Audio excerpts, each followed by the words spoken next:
बघून कुणाकुणाला वाटते हे इडलीचं पीठ आहे, पण नाही, हे इडलीचं पीठ नाही आहे. जे मी दूध आणते ते दूधमधलं साई आहे, जे मी 15 दिवसापासून साठवून ठेवलं आहे. आमच्या घरातलं तूप संपलं आहे म्हणून बनवायला घेतले.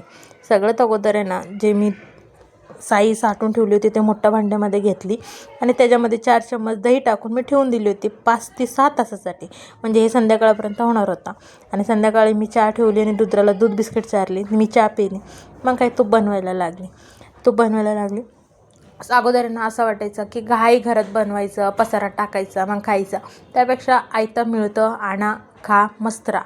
पण हृदय झाल्यापासून आता असं वाटतं की मी जेवढं होईल तेवढं त्याला घरचं खाऊ द्यायचं आणि जेवढं होईल मी त्याला घरात बनवलेलं द्यायचं.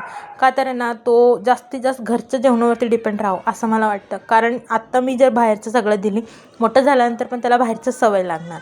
त्याच्यामुळे हे माझं छोटंसं प्रयत्न आहे. चला, आमचं घी बनवून तयार झालं आहे. जर तुम्हाला ब्लॉग आवडला असेल तर सबस्क्राईब नक्कीच करा. धन्यवाद.